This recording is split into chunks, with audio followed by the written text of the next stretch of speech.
Senthil Koyambedu market ஃபுல்லாக அலைஞ்சிட்ருக்காரு. இங்கே போகணும் அங்கே போகணும்னு எல்லாமே பாண்டியன் சொன்ன எல்லா வேலையும் பார்த்துட்ருக்காரு. பார்த்துக்கிட்டே இருக்கும்போது மீனா ஃபோன் பண்ணுறாங்க. அட்டன் பண்ணி பேசுகிறாரு. அப்போது என்ன மீனா ஃபோன் பண்ணியிருக்க, உன்னோட ட்ரைனிங்லாம் முடிஞ்சிடுச்சா அப்படின்னு கேட்குறாரு. இல்லை இப்போ சாப்பாடு டைம், அதான் உங்களுக்கு நான் ஃபோன் பண்ணேன் அப்படின்னு மீனா சொல்கிறாங்க. இன்னும் கொஞ்சம் நேரத்தில் நான் வீட்டுக்கு வந்துடுவேன், நீங்கள் எல்லா வேலையும் முடிச்சிட்டிங்களா அப்படின்னு மீனா கேட்குறாங்க. இன்னும் கொஞ்சம் வேலை தான் மீனா இருக்குது, எல்லா வேலையும் நான் முடிச்சிட்ருக்கேன், சரியா, நீ வரத்துக்குள்ளே நானும் வந்துடுவேன் அப்படின்னு சொல்கிறாரு. உண்மையாவா சொல்கிறீங்க, எனக்கு ரொம்ப சந்தோஷமாக இருக்குது, நாம் 2 பேர் சந்தோஷமாக இருக்கணும், சரிங்களா, சீக்கிரமாக வந்துடுங்க அப்படின்னு சொல்லிட்டு மீனா சொல்கிறாங்க. கண்டிப்பாக மீனா நான் வந்துடுவேன் அப்படின்னு சொல்லிட்டு ஃபோனை கட் பண்ணுறாரு. அப்படியே மீனா யோசிக்கிறாங்க, அப்படியே வெக்கப்பட்டு சிரிக்கிறாங்க. வீட்டில் ராஜி இருக்காங்க. வந்தவொடனே டியூஷன் பசங்க எல்லாருமே வந்துட்டாங்க. வாங்க வாங்க அப்படின்னு சொல்கிறாங்க. அப்போது கோமதி சொல்கிறாங்க, இல்லை இன்னும் மாமாவுக்கு எதுவுமே தெரியாது, ஏதாவது நினச்சிக்க போகிறாரு அப்படின்னு சொல்கிறாங்க.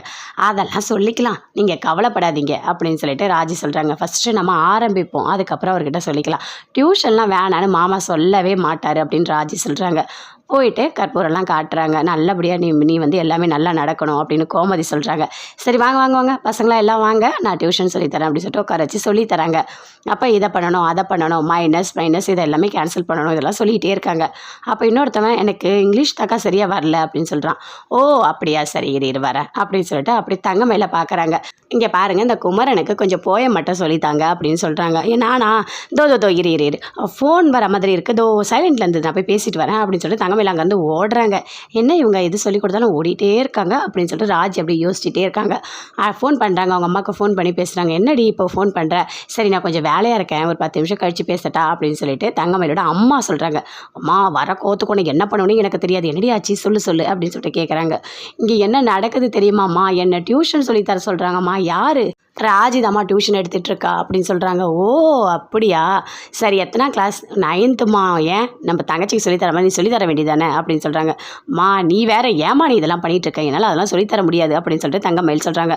மாமாவுக்கு வேறு எதுவுமே தெரியாதுன்னு சொல்கிறாங்க. என்னது மாமாவுக்கு தெரியாதா, சொல்லாமல் தான் பண்ணிகிட்ருக்காங்களா, இது ஒன்று போதும், நீ அவருக்கு ஃபோன் பண்ணி எல்லாத்தையும் சொல்லிவிடு. ஐயோ இந்த மாதிரி மருமகள்லாம் பண்ணால் எங்கள் அம்மாலாம் திட்டுவாங்க, நாங்களாம் அப்படி பண்ண மாட்டோம் அப்படின்னு சொல்லி அப்போ தான் அவர் வந்துட்டு இந்த டியூஷனை நிறுத்துவார். இது ஒன்று போதும் உனக்கு அப்படின்னு சொல்லி தங்கமயிலோட அம்மா சொல்கிறாங்க. சரிம்மா நீ சொன்ன மாதிரி நான் மாமாவுக்கு ஃபோன் பண்ணி நடந்த எல்லாத்தையுமே சொல்கிறேன். இந்த டியூஷன் இனிமேல் நடக்கவே கூடாது, அந்த மாதிரி நான் பார்த்துக்கிறேன் அப்படின்னு சொல்லிட்டு தங்கமயில் சொல்கிறாங்க. அதை கேட்டோடனே அவங்க அம்மா ரொம்ப சந்தோஷப்பட்டாங்க. சரி எதுவும் அதில் எனக்கு ஃபோன் பண்ணி சொல்லு அப்படின்னு சொல்லிட்டு ஃபோனை கட் பண்ணுறாங்க. மீனா ரூமுக்கு வராங்க, ரொம்ப டயர்டாக வராங்க. இங்கே இன்னும் அவர் காணும் அப்படின்னு சொல்லிட்டு ஃபோன் பண்ணுறாங்க. ஐயோ என்ன ஃபோன் பண்ணுறாளே, நிறைய வேலை இருக்கே அப்படின்னு சொல்லிட்டு அப்படியே செந்தில் யோசிக்கிறாரு. தோ மீனா இன்னும் ஒரு 1/4 மணி நேரத்தில் நான் வந்துடுவேன் அப்படின்னு சொல்கிறாரு. உண்மையை சொல்லுங்கள், 1/4 மணி நேரத்தில் வருவீங்களா இல்லை 1/2 மணி நேரத்தில் வருவீங்களா அப்படின்னு மீனா கேட்குறாங்க. நான் வந்துடுறேன் மீனா இன்னும் கொஞ்சம் நேரத்தில் அப்படின்னு சொல்லிட்டு ஃபோனை கட் பண்ணுறாரு. என்ன படத்தே தெரியலையே, இவர் இவ்வளோ நேரம் வெயிட் பண்ணுறாரு, யாருமே வரலையே அப்படின்னு சொல்லிட்டு செந்தில் யோசிக்கிறாரு. சரி அப்பாவுக்கு ஃபோன் பண்ணி ஒரு பர்மிஷன் கேட்டலாம் அப்படின்னு சொல்லிட்டு பாண்டியனுக்கு ஃபோன் பண்ணுறாரு. ஃபோன் பண்ணி சொல்கிறாரு, அப்பா நீங்கள் சொன்னவர் வந்துட்டு இங்கே இல்லை, இங்கே வெளியே போயிருக்காராம், வரத்துக்கு லேட் ஆகும்ப்பா அப்படின்னு சொல்கிறாரு. சரி உனக்கு என்ன வேலை இருக்கே, எவ்வளோ நேரமாக இருந்தாலும் இருந்து அவங்க கொடுக்க வேண்டிய பணத்தை வாங்கிட்டு அதுக்கப்புறம் வீட்டுக்கு வா, அதுக்கு முன்னாடிலாம் நீ வந்துடாத அப்படின்னு பாண்டியன் சொல்கிறாரு. இல்லைப்பா அவங்க இல்லையா, எப்போ வருவாங்கன்னே தெரியலையாப்பா அப்படின்னு செந்தில் சொல்கிறாரு. எப்போ வந்தால் என்ன, இருந்து பணத்தை வாங்கிட்டு வா அப்படின்னு சொல்கிறாரு. சரிங்கப்பா அப்படின்னு சொல்லிட்டு செந்தில் ஃபோனை கட் பண்ணுறாரு. ஐயோ என்ன படத்தே தெரியலையே, மீனா வேறு அங்கே வெயிட் பண்ணிகிட்ருப்பா, இங்கே வேறு நம்ம நின்றுட்டுருக்கோம் அப்படின்னு சொல்லிட்டு